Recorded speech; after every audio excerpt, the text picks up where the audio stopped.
Today, I'm going to use the Instant Pot Smart to make a delicious red bean and turkey chili.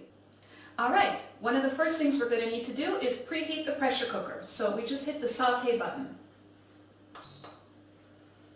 It's really important when you're browning foods to preheat the pressure cooker so you have hot metal and cold oil, and you create a nearly non-stick surface. When the Instant Pot Smart is ready, it's going to say hot in the front. In the meantime, let me tell you about the ingredients. The main ingredient obviously is red beans. We've got 2 cups of soaked or quick soaked red beans. We've got half of a turkey breast, which is a lot because the turkey breast is very large. We cut that into 1-inch cubes. We have 1 medium red onion and 1 green pepper chopped. Right now you can just see the green pepper. I have them both in this bowl. We have 1 cup of chopped tomatoes, 2 cups of stock. I actually, if you see this is kind of jiggly, this is the bone broth that I made earlier. You can use it as stock. It's completely fine. 2 tablespoons of tomato paste, and 1 teaspoon each of cumin seeds and hot pepper. Very, very little hot pepper. When you use hot pepper in the pressure cooker, powder, flakes, whole hot peppers, it seems like their heat is magnified. It gets really, really strong. So you want to be very careful. Start with a little until you're sure how it's going to taste in your pressure cooker, because a little goes a long way. We've also got a sprig of thyme, and we don't need to remove all the leaves from the sprig. We just stick it in, stem and all. In the pressure cooker, the leaves will detach themselves while it's cooking, and all you have to do is remove the twig and toss it away. And the last ingredients we're going to be adding after pressure cooking are 1.5 teaspoons of salt, 1 teaspoon of cumin, and I added half a teaspoon of white pepper. It just gives the chili a different pep, a different kind of heat. Okay, our pressure cooker's ready. It says hot. So let's add a little olive oil. So I put 1 tablespoon in the recipe. And now we're going to brown all of our turkey. This is a lot of turkey, so we're probably going to have to brown it in a couple of batches. So let's see how much we can fit in the base without crowding it too much. Because if you dump it all in now, it's just going to boil, it's not going to brown. So you want to give it a chance to get that extra flavor by browning the outside of most of each piece. You don't have to be exact, you don't have to do every single side, but brown most of the piece. Yeah, I'm only able to fit about half. That's okay, we'll just do this in 2 batches. The key to browning meat and even vegetables is just to leave them alone. Move them around as little as possible. People who are constantly stirring are not letting the vegetables and the meat have enough contact with the heat to actually brown, so it actually takes longer. So be patient and move things as little as possible. I'm just tugging to check. Okay, 1 piece is already ready to turn. Now a little bit will stick onto the base, and that's okay. That's going to turn brown and crispy, and then we're going to lift it into the sauce. So it's completely fine if a little bit sticks on there. I basically flip them over twice. I brown them maybe on 2 sides out of the, well, they're kind of random shapes, but basically 2 sides is good enough. Okay, we've just browned the last batch of turkey breasts, and now we're ready to continue with the recipe. We're going to add 1 chopped green pepper and 1 chopped red onion.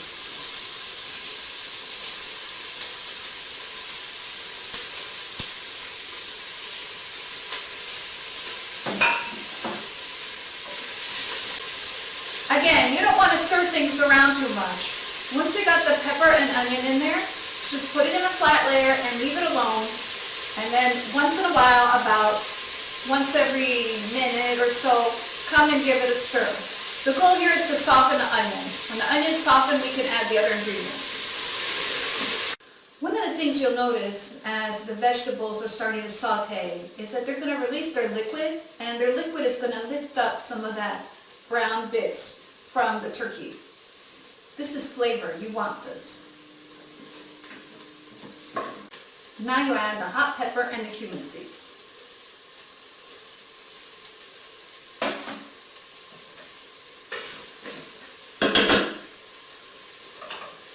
So what happens if you don't soften the onion? Well, it's going to remain kind of crunchy when the recipe's finished, so it's not very pleasant to eat a turkey chili and then once in a while go crunch, crunch on an al dente piece of onion. It's really important to soften it now at the beginning of the recipe instead of just dumping everything in and going.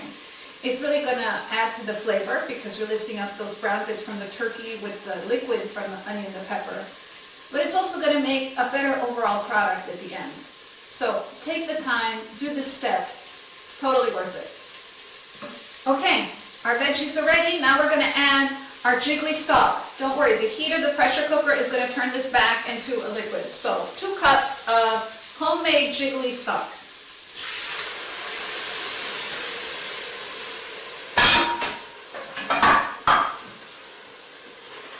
And now you want to rub around the bottom and lift any other remaining brown bits from the base of the cooker into the sauce.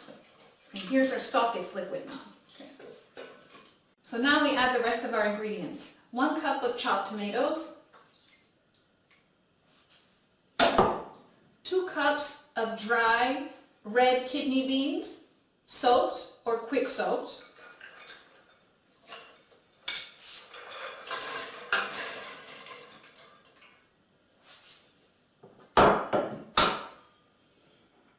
1/2 a turkey breast, browned,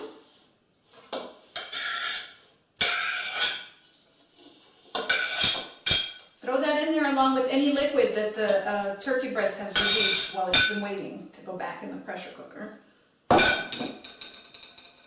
2 tablespoons of tomato paste,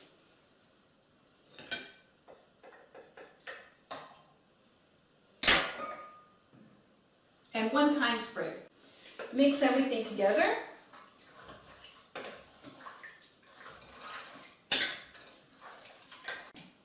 You'll notice that the liquid just barely covers the ingredients, and that's fine. The turkey breast is going to release a lot of that, so I calculated the recipe counting on the turkey breast releasing more liquid to cook the beans and make a nice chili. Usually red beans only take 8 to 9 minutes at high pressure with natural release. But we've added tomatoes and a whole bunch of other ingredients. So the tomatoes are going to keep the beans whole even though we're going to be pressure cooking them for 25 minutes. So we close the pressure cooker, seal the valve, and you can use the bean chili setting. And the default is 30 minutes. That's a little long, so we're going to push adjust to more or less. Less is 25 minutes. Perfect. Now we let it pressure cook for 25 minutes at high pressure, and we open the pressure cooker with a 10-minute natural release. That means when the pressure cooker is done, you leave it alone for 10 minutes. It's easy to keep track of the 10 minutes on the Instant Pot Smart because the time display will count down from the 25 minutes until cooking time is up, and then it will count up on the keep warm mode, 1 minute, 2 minutes. So when it gets to 10 minutes, we know that it's ready and we can come and slowly release the pressure. Okay, our cooking time is up, and after the cooking time is up, we've waited 10 minutes. That's the natural release time where the pressure cooker starts to release some of the pressure by itself. Electric pressure cookers need a little bit longer. So what we're going to do is actually release the rest of the pressure using the valve. Do this slowly. Oh, that smells so good. Remember to always tilt the lid away from you when opening the cooker. Oh, that's looking really good. Okay, now we're going to add in our final ingredients. We give everything a stir. And we're going to add in our salt, cumin powder. We're going to give the cumin a little extra oomph to give it a stronger flavor with cumin powder, and white pepper. Now what you'll want to do is boil everything together. So we're going to hit saute again. And boil everything together. And you can see that you can stir it while it's happening. You can see that the turkey breast pieces are actually falling apart. into little strings. While everything is simmering together, you could serve everything around, and you could find your thyme sprigs. Here's one. There's no leaves left on it, so you can remove it. And also the turkey is very tender now, the turkey breast. It's actually falling apart, so feel free to stab it with your spatula and encourage it to fall apart in beautiful little strings. I simmer everything together for about 5 minutes, but if you'd like a thicker chili, feel free to simmer it for a little bit longer. While everything is simmering together, you can push the turkey pieces to the side of the pot to encourage them to break up.